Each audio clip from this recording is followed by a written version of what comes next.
Good news! Central Americano MBBS just 34 lakhs. Columbus Central University.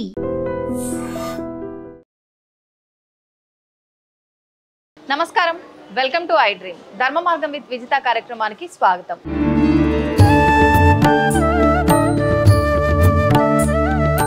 ప్రస్తుతం మనతో పాటు ఉన్నారు మంత్రశాస్త్ర ఉపాసకులు బ్రహ్మశ్రీ వేణుమాధవ శర్మ గారు. ఇప్పుడు గురుగారితో మాట్లాడి మరిన్ని విషయాలు తెలుసుకుందాం. నమస్కారం గురుగారు. గురుగారు, లలితా సహస్రనామ పారాయణం గురించి ఈ మధ్యకాలంలో ఎక్కువగా వింటున్నాం. అయితే లలిత సహస్రనామాల్లోంచి ఒక్కొక్క నామం తీసుకొని ఒక్కొక్క రకంగా మనం పారాయణ చేయటం వల్ల మనకున్న కామ్యాలన్నీ నెరవేరుతాయి అని చెప్పి చేసే వాళ్ళు ఎక్కువైపోయారు. నిజంగా ఈ అమ్మవారి నామాలు మనం కోరికల కోసం చేయాలా, అసలు ఎందుకు చేయాలి గురుగారు?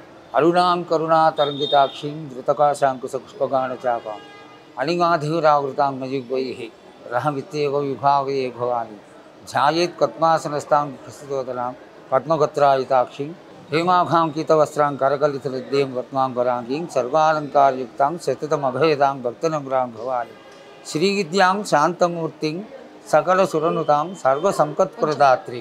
ధ్యాన శ్లోకంలోనే చెక్కగొడుతుందన్న శ్రీవిద్యాం అంటే మంత్రశాస్త్రానికి ప్రధానమైనటువంటి విద్య ఏది అంటే ఈ యొక్క దేవతా సంబంధమైనటువంటి విద్య మాత్రం.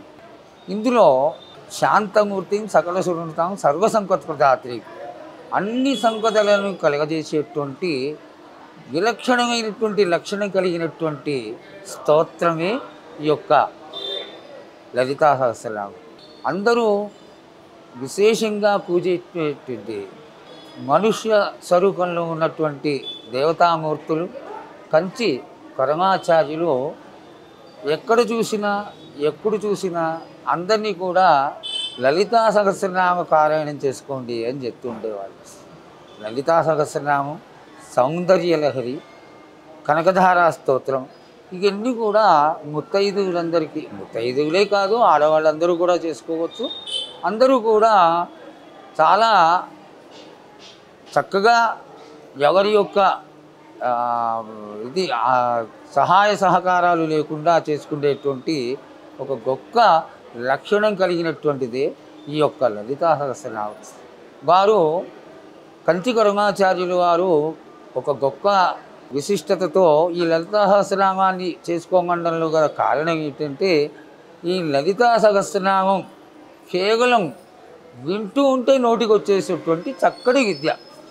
ఇది శ్రీమాత శ్రీ మహారాజ్ఞి శ్రీ మత్సింహాసనేశ్వరి అని మొదలుపెడితే శివశక్తిక స్వరూపిణి లలితాంబిక అనేంత వరకు కూడా ఎంతో ఆనందంగా వాళ్ళకే తెలియకుండా వేయి నామాలు వెళ్ళిపోయేటువంటి ఒక కుంకుమార్చనే అనుకోవచ్చు, ఒక స్తోత్రమే అనుకోవచ్చు, ఒక మంత్రమే అనుకోవచ్చు. కానీ ఇది అంత చక్కటి ఒక స్తోత్రం. ఈ స్తోత్రంలో ఉన్నటువంటి విశిష్టత ఏమిటి అంటే ఇది సమ్మోహన శక్తి కలిగినటువంటిది అని వారు మనందరినీ ఆశీర్వదించడం జరిగింది. అయితే ఆడవాళ్ళందరూ కూడా ఈ లలితా సహస్రనామ పారాయణం చేసి ఎవరెవరికి కావాల్సినటువంటి కోరికలన్నీ కూడా వాళ్ళందరూ నెరవేర్చుకుంటూనే ఉన్నారు.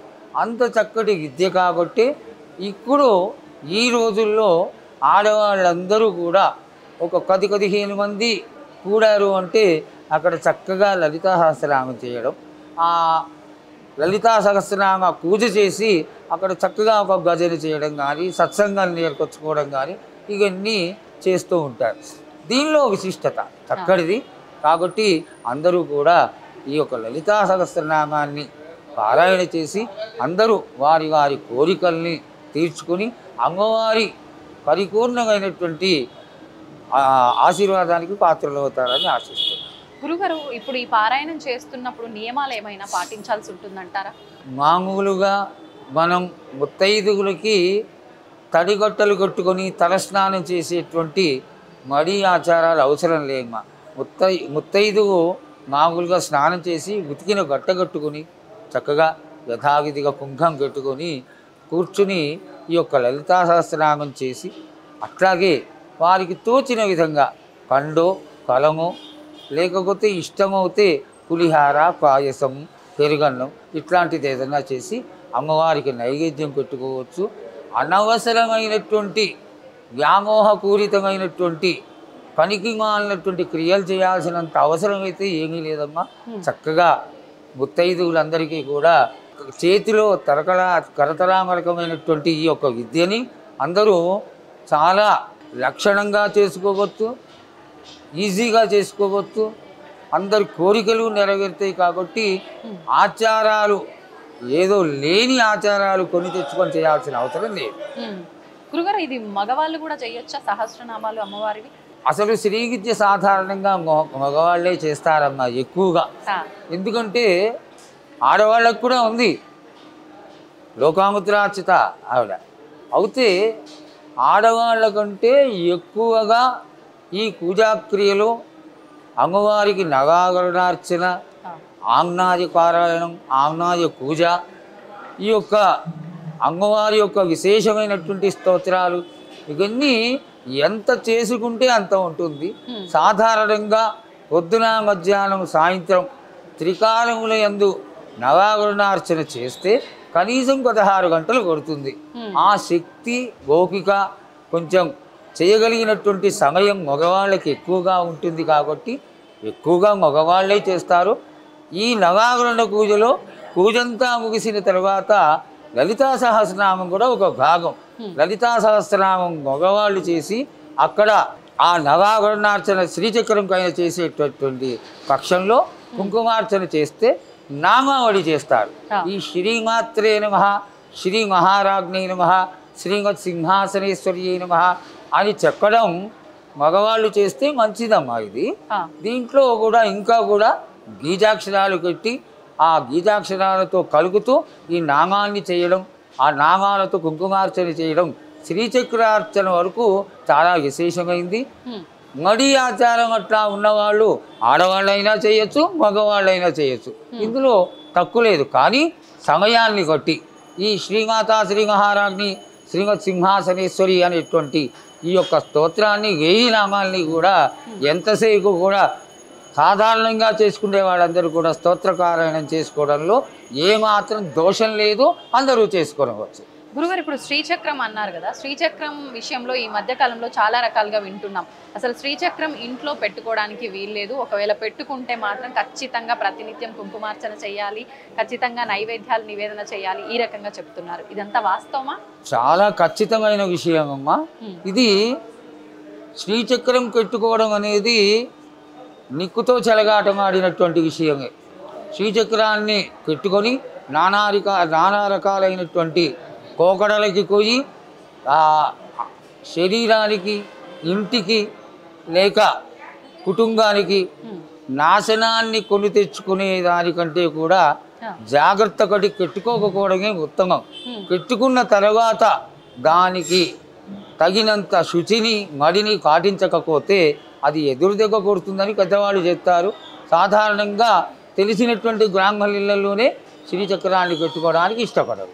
గురుగారు, ఒకవేళ మనకు సంబంధం లేకుండా మనం కావాలని తెచ్చుకోకుండా ఎవరైనా మనకు బహుమతిగా ఇచ్చినప్పుడు దాన్ని ఇంటికి తీసుకొచ్చుకున్నామే అనుకోండి, ఇప్పుడు ఖచ్చితంగా దాన్ని మనం ఇంట్లో ఉంచుకోవాలి, ఇవన్నీ మనం ఆచరించలేము, తీసుకెళ్లి ఆలయంలో అలా ఏమైనా అప్పచెప్పొచ్చు అంటారా? తప్పకుండా ఇచ్చేయచ్చమ్మా. ఆలయంలో ఇచ్చేయవచ్చు. భిన్నమైనటువంటి శ్రీచక్రాలు అట్లాంటివి ఉంటే మంచి జీవనదుల్లో నిమజ్జనం చేసేయవచ్చు. అంతేకాని ఆ శ్రీచక్రాన్ని పెట్టుకొని భరించి దానివల్ల ఇతరములైనటువంటి గాథలు పడేదానికంటే ఇది ఉత్తమమైనటువంటి మార్గం.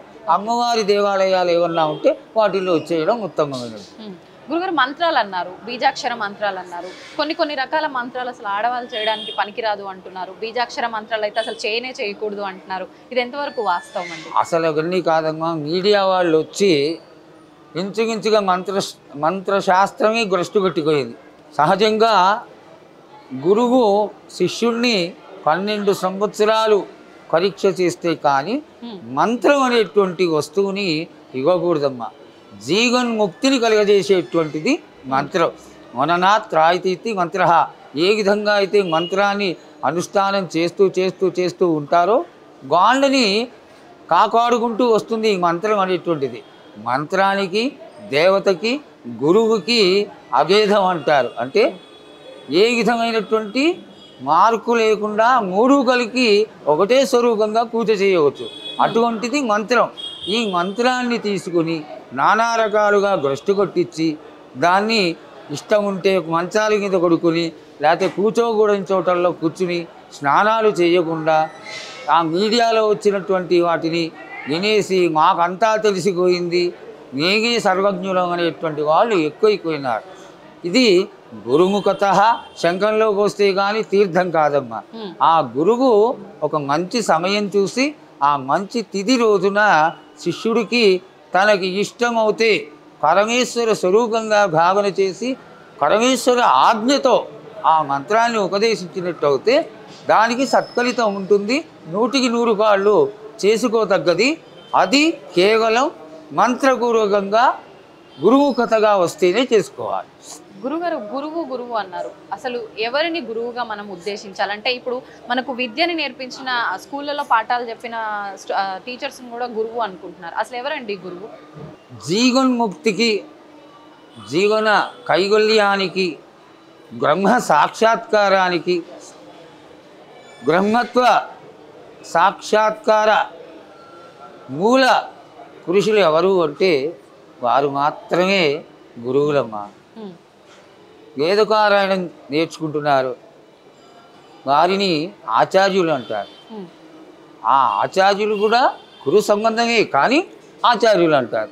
వారిని 12 సంవత్సరాలు సేవ చేసి వేదం నేర్చుకుంటారు, వారు ఆచార్యులు. అట్లాగే మంత్రం విషయం వచ్చేసరికి మాత్రం మంత్రం అసాధారణమైనటువంటి విషయం. ఇది ఏనాడైతే వాడు గురువుగా ఒక వ్యక్తిని భావన చేసి ఆయనకి కాళ్ళకి నమస్కారం పెట్టి మంత్రం తీసుకున్న సమయంలో గురువు శిష్యుణ్ణి శిరస్సుకైన చెయ్యి కొట్టి ఆశీర్వదిస్తాడో ఆ రోజు నుంచి పరబ్రహ్మమూర్తి అయినటువంటి గురువునే సర్వస్వం అని భావన చేసి సేవ చేసుకోవాలి. అఖండిత దీక్షతో గురువుకి సేవ చేసుకున్నందువల్లే ఈ విధమైనటువంటి మోక్ష మార్గానికి దగ్గర అవుతాడు. వాడు కైవల్యం సంప్రాప్తం అవుతుంది, బ్రహ్మ సాక్షాత్కారం కలుగుతుంది. అక్కడ విశేషం ఏమిటి అంటే ఆ గురుస్వరూపంలోనే గురుర్బ్రహ్మ గురుర్విష్ణు గురుర్దేవో మహేశ్వర ఈ ముగ్గురు స్వరూపమే కాకుండా గురు సాక్షాత్ పరబ్రహ్మ, పరం బ్రహ్మ స్వరూపం ఏదైతే ఉందో అదే గురువు. అందుకనే గురువుని ఎంత గౌరవంగా ఒక దేవతామూర్తిని కానీ దేవుణ్ణి కానీ శ్రీచక్రాన్ని కానీ యంత్రాలని కానీ ఎంత నియమ నిష్టలతో మనం పూజిస్తామో అంతే గోపికతో గౌరవంతో గురువుని కూడా సేవిస్తూ దేవతకి గురువుకి అభేదం లేదు అనేటువంటి భావనతో ఎవరైతే ఈ యొక్క సాంప్రదాయాన్ని పాటిస్తారో వారికి తప్పకుండా దేవత అనుగ్రహం కలుగుతుంది. అదేవిధంగా అన్నిటినీ వాళ్ళు పొంది చివరికి మోక్ష సామ్రాజ్యంలో కూడా చోటు సంపాదించుకుంటారని తెలియదు. గురుగారు, ఇప్పుడు మనకు ఆషాఢ మాసంలో వచ్చే విశేషమైన రోజుల్లో గురు పౌర్ణమి కూడా ఒకటి ఉందండి. మరి ఆ రోజున ఇప్పుడు మనం ఎవరిని గురువుగా భావించి వాళ్ళ కృతజ్ఞతలు తెలుపుకోవాలంటారు? గురువు అనే దానికి ఒకటే మంత్రం విశేషం అమ్మ. మంత్రానుష్ఠానాన్ని మంచి సమయంలో శిష్యుడి యొక్క యోగక్షేమాలను ఆశించి ఆశీర్వదిస్తూ ఆ గురువు బాగుపడాలి, పైకి రావాలి, వృద్ధిలోకి రావాలి అని ఏ మంత్రాన్నైతే గురువు ఆ శిష్యుడికి ఉపదేశం చేస్తాడో ఆ ఉపదేశం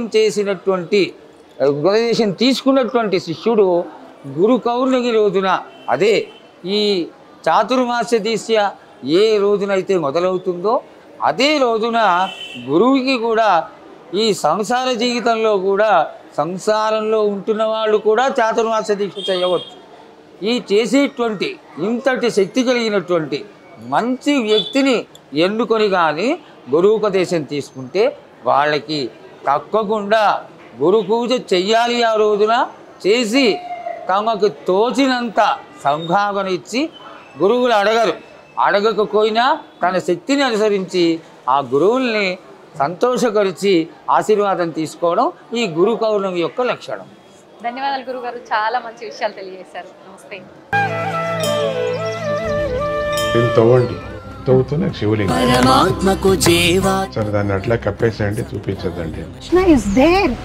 మూర్తి పూజ కాదు, సాక్షాత్ బ్రజేంద్ర నందన భగవాన్ ఉన్నారు మూర్తిలో. ఏమీ ఆశించకుండా ఆరాధించే వాళ్ళు కూడా ఉన్నారా ప్రభుజీ? నిజమైన భక్తి అంటే మనకు తెలియదు కాబట్టి